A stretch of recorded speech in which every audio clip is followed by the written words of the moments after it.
Welcome student exam friend में आपका बहुत बहुत स्वागत है। तो आज हम लोग पढ़ने वाले हैं जी हाँ पाई के बारे में। ये पाई का जो एक्चुअल वैल्यू क्या होता है, आखिर पाई में ऐसी क्या खास बात है कि सुपर कंप्यूटर भी बोलता है कि भैया ना बाबा ना, हमसे ना हो पाएगा।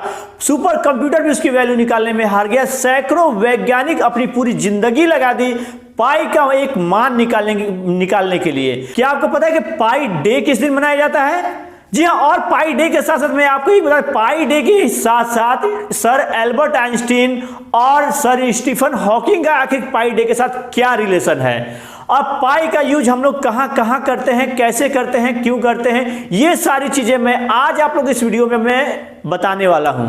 तो चलिए दोस्तों, तो हम लोग इस वीडियो को स्टार्ट करते हैं। जी हाँ, पाई आखिर क्या है? पाई के बारे में जानने से पहले हमें आज से 4 से 5 हजार साल पहले जाना होगा। तो देखिए 4 से 5 हजार साल पहले जो लोग हुआ करते थे, वे लोग बंजारा हुआ करते थे। वे लोग एक जगह से दूसरी जगह वे लोग जाया करते थे। तो उन्होंने एक गाड़ी बनाई, उसमें चक्का लगा दिया और चक्का में सामान रख करके वे लोग जाते थे। अब देखिए अब क्या हुआ, जब उन्होंने एक चक्का बनाया, गोल सा चक्का बनाया, तो वो पूरा गोल तो बना नहीं। अब देखिए जहां प्रॉब्लम है वही सॉल्यूशन है। हमें अपने दोस्तों से बात करनी थी जो कि दूर हैं, हम लोगों ने फोन बनाया। हमें गर्मी लग रही है, हम लोगों ने एसी बनाया, पंखा बनाया। हमें जल्दी कहीं जाना है तो हम लोगों ने गाड़ी बनाया, ट्रेन बनाया, एरोप्लेन बनाया।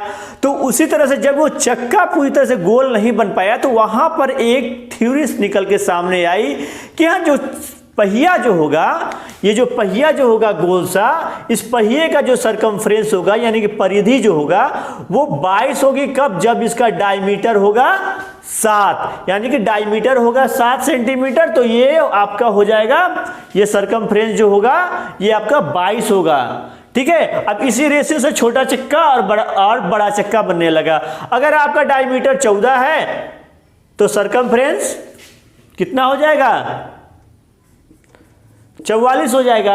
यानी इसी रेशियो पे ये काम करने लगा और वहीं से जो है पाई का मान रखा गया। जी हाँ, आपको पता है पाई और पेरीमीटर। जी हाँ, पाई जो है ये इसका नाम कहां से आया? जी हाँ, ये आपके ग्रीक वर्ड से आया है। ये ग्रीक अक्षर का 16वां लेटर है पाई, जिसे आप यहां पर देख सकते हैं। तो इसे हम लोग कह सकते हैं pi is the ratio of the circle circumference to its diameter. Pi is the ratio of circle circumference to its diameter, यानी कि वृत्त की जो परिधि है, वृत्त की पाई जो है वृत्त की परिधि और वृत्त का जो डायमीटर होता है उसके अनुपात को वो दर्शाता है। तो दोस्तों ये रही आपकी आखिर पाई का मान 22/7 क्यों होता है। लेकिन अभी मैं आपको एक चीज ऐसा बताऊंगा कि आप भी चौंक जाएंगे। जी हाँ, आप भी चौंक जाने वाले हैं वो चीज सुन करके। जी हाँ, वो ऐसी चीज है कि ये पाई का जो मान है ये 22/7 नहीं होता है। ये पाई का मान 22/7 नहीं होता है, क्योंकि मैं आपको पाई क्या है, पाई नॉन टर्मिनेटिंग और नॉन रिपीटिंग नंबर है, यानी कि वो ना कटता है और ना ही वो कभी रिपीट होता है। तो अगर आप देखिए 22/7 को अगर आप कैलकुलेटर से डिवाइड करके देखेंगे तो वो 4-5 अंक के बाद जा करके वो क्या होगा, वो रिपीट हो जाता है। लेकिन पाई तो रिपीट नहीं होता है। अब देखिए पाई के पीछे जो है सुपर कंप्यूटर बाबा पड़ गए। अब देखिए पाई और सुपर कंप्यूटर के बीच में लग गई बाजी। पाई ने कहा कि तुम मेरी वैल्यू को निकालो, सुपर कंप्यूटर बोलता है कि मैं तुम्हारी वैल्यू को निकाल लूंगा। और लगभग 5 ट्रिलियन तक का वैल्यू निकालने के बाद भी पाई तो ना ही कटा और ना ही वो रिपीट हुआ। अब फिर सुपर कंप्यूटर ने पाई के सामने अपने हाथों को जोड़ लिया, भैया ना बाबा ना, अब हमसे नहीं हो पाएगा।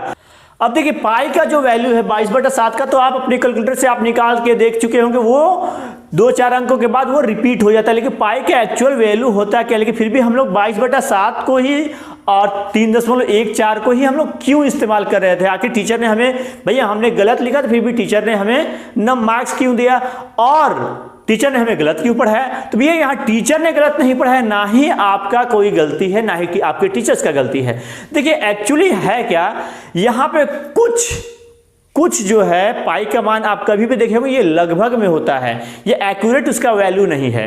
22/7 या 3.14 जो है लिखते हैं, या 14 1 2 8 जो भी लिखते हैं हम लोग, ये इसका एक्चुअल वैल्यू नहीं है। ठीक है। इसमें कुछ मतलब कि कहा जाए कि कुछ अंकों का डिफरेंट होता है, 0.00 कुछ अंकों का डिफरेंट होता है, अंतर होता है। इसलिए हम लोग क्वेश्चंस को सॉल्व करने के लिए इसको 3.14 या 22/7 हम लोग लेते हैं। जी हाँ, अब हम लोग बढ़ते हैं कि पाई डे। जी हाँ, आपको पता है कि पाई डे कब मनाया जाता है? तो आप इस चीज को आप देखिएगा, पाई का वैल्यू देखिएगा,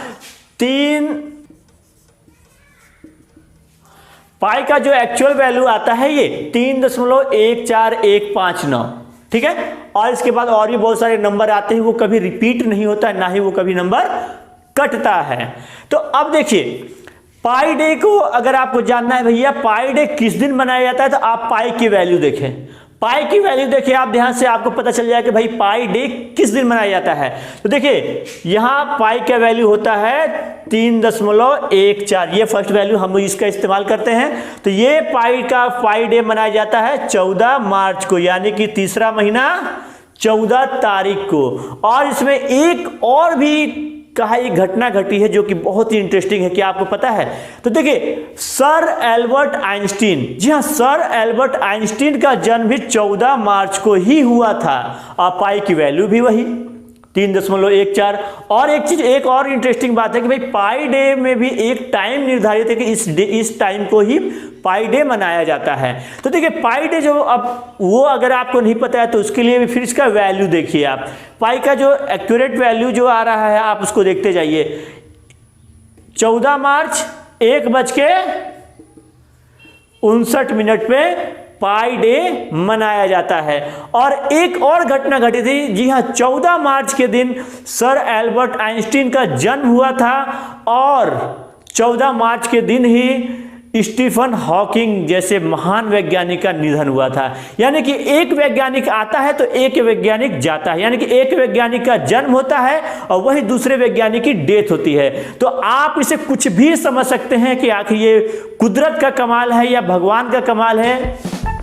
तो आप क्या सोचते हैं इसके बारे में? आप इस चीज को हमें कमेंट बॉक्स में बताएंगे। तो दोस्तों, इसी तरह के नॉलेजफुल और इंटरेस्टिंग वीडियो के लिए आप हमारे साथ बने रहें एग्जाम फ्रेंड के साथ।